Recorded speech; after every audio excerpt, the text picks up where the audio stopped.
The Pulse School on RealAgriculture.com is brought to you by BASF.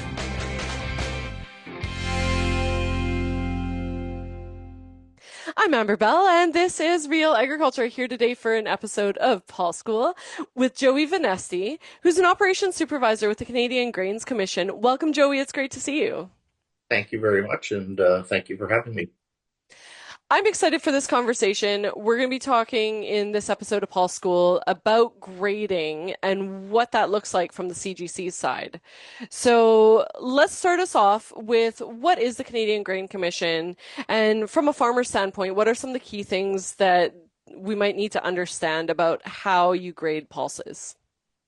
Thanks, Amber. I'll kind of start with a little overview of the Canadian Grain Commission, which will lead us into some of the grading things that we'll talk about today. So our mandate is in the interest of grain producers to establish and maintain standards of quality for Canadian grain, to regulate grain handling in Canada, to ensure a dependable commodity both for domestic and export markets. We're led by a team of 3 commissioners. And we have various divisions reporting through a chief operating officer. We really have 3 main programs, Amber, that I'll briefly speak to. First one being our grain quality program. So that establishes and maintains Canada's grain quality standards and regulates the grain handling in Canada to ensure a dependable commodity for both domestic and export markets. That speaks to things like we establish standards, procedures, equipment for grading, sampling, inspection, weighing, and other aspects of Canadian grain, for an example. We provide grain inspection and safety testing, grain sanitation, sampling, all different types of things like that. Another one of our programs is our grain research program. So the research forms the basis of Canadian grain grade specifications and Canada's grain quality assurance system. The CGC undertakes and sponsors a wide range of research on grain and grain products. What do we do in things like that? We conduct research to assess, improve, develop scientific procedures, technologies used in grain quality and safety determination. We assess harvest quality and study how grading factors affect the end use performance of grains. And finally, our third one is our Safeguards for Grain Farmers program, which is we regulate the grain handling to ensure that producers receive fair compensation when they deliver grain to licensed grain companies. We offer payment protection to farmers who deliver grain to licensed facilities. And I'll speak about it later a little bit about, a part of a dispute mechanism and what is available to producers when they have that there. Right. So there's a wide range of things that the Canadian Grains Commission is involved in, for sure. Yeah, correct. So what are some of the most common grading issues that the CGC sees with peas, lentils, chickpeas, and what usually causes them on farm?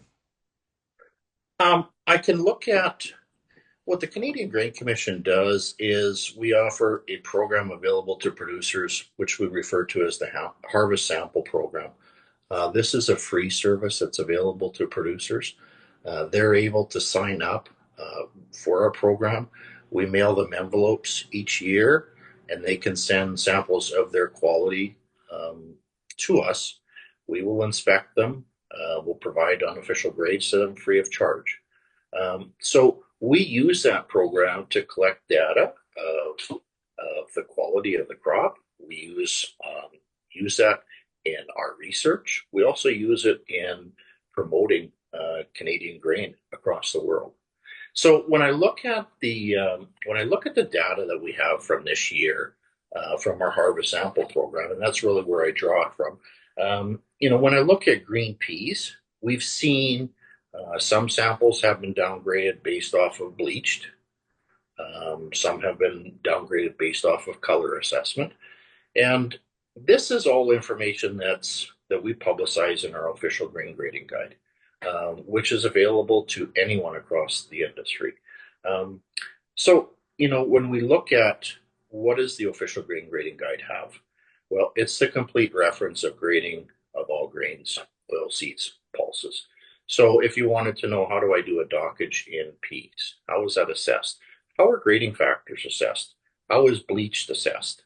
That will describe it in there. We also have some embedded pictures in there that allow people to look at them and to be able to make their assessments from there. So I would say for green peas, those have been two of the things that we've seen this year. For yellow peas, we've seen 50% of the samples into the number two grade. 30% have been into a number one. So the majority of those have been based off of color. So when we talk about color, that can be environmental conditions. There may have been some rain, heavy dews that have caused color to change throughout the harvest time. So that's some of the things that we've seen there. Right. And how about lentils or chickpeas, some of the more alternative pulses? Sure. From lentils, again, when I look at this year's data, when I look at the green lentils, we have a good third of them as number ones. And number twos, this is data based off of at the end of October. We're looking at 58% have been in the number twos, but we're looking again at the color assessments. We have seen some staining and potentially some other damage have been some factors that we have seen this year. In red lentils, the red lentils, the majority of the crop has been very good quality, and we've had very little downgrades in there at all. Again, maybe a little bit of environmental or weather affecting the crop. What would you say are some of the frequently asked questions that the CGC receives? That's a really good question. First off, how do I sign up for the Harvest Sample Program? We talk about it that there's no charge for it. How can producers that aren't involved in it now get involved in it? They can go right to the Canadian Grain Commission website. Right under our frequently asked section, there's a title on there called Harvest Sample Program, and they can go right through there and be able to sign up. Another question I get asked, is there a cost to the Harvest Sample Program? No, there isn't. There isn't a cost to producers. Why would they want to be involved in it? It allows them to receive quality information of the grain that they're growing. It also allows the industry, for us to be able to test, to be able to do research on Canadian grain, which allows us to be able to go out, promote Canadian grain.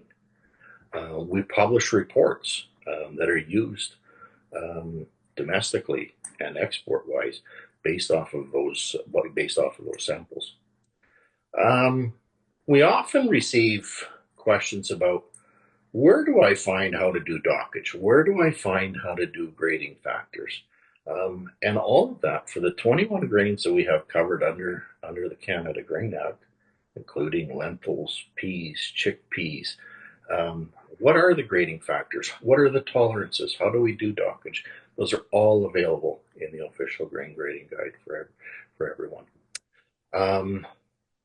Another question that we sometimes receive phone calls about is, what do I do if I disagree with the grade, dockage, moisture, or protein when I am making a delivery to a licensed primary elevator?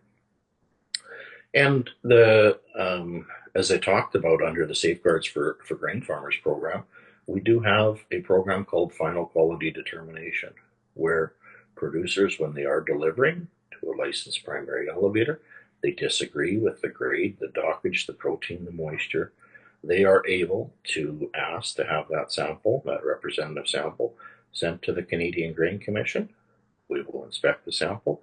We will issue a certificate to both parties, both to the elevator and to the producer, and the results of that are binding. The producer will be paid accordingly to that.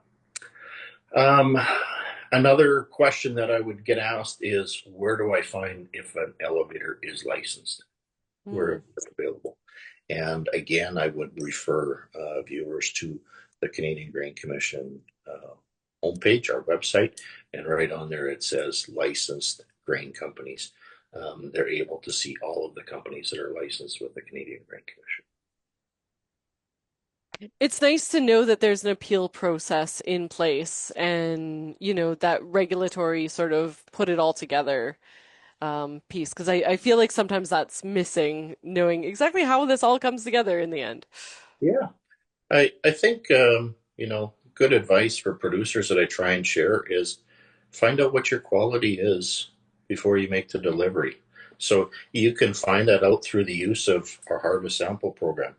We also have service centers across Canada where producers can submit samples to our offices. For there's a fee for service on it, but they can identify what their quality is beforehand, so that when you go and you make a delivery, you know what you can expect. And Right. if it's not what you're expecting, you do know that you have the right of final quality determination available to you if you want to be able to use it. I really do encourage producers to be upfront with with the facility that they're delivering to and say, I am expecting this. Hmm. It sets the expectation of what they're expecting. And I don't think that's, that's a good piece of advice. I don't think that's non-confrontational at all. It's not confrontational at all. It's being upfront of what you're expecting. Having that clear communication. Yes, absolutely. Mhm. Absolutely. Well, I want to thank you so much for your time, Joey. This has been fantastic. I've learned a lot. And yeah, thank you very much. Perfect. Thank you very much, Amber. Take care. And that was Joey Vanneste on Real Agriculture.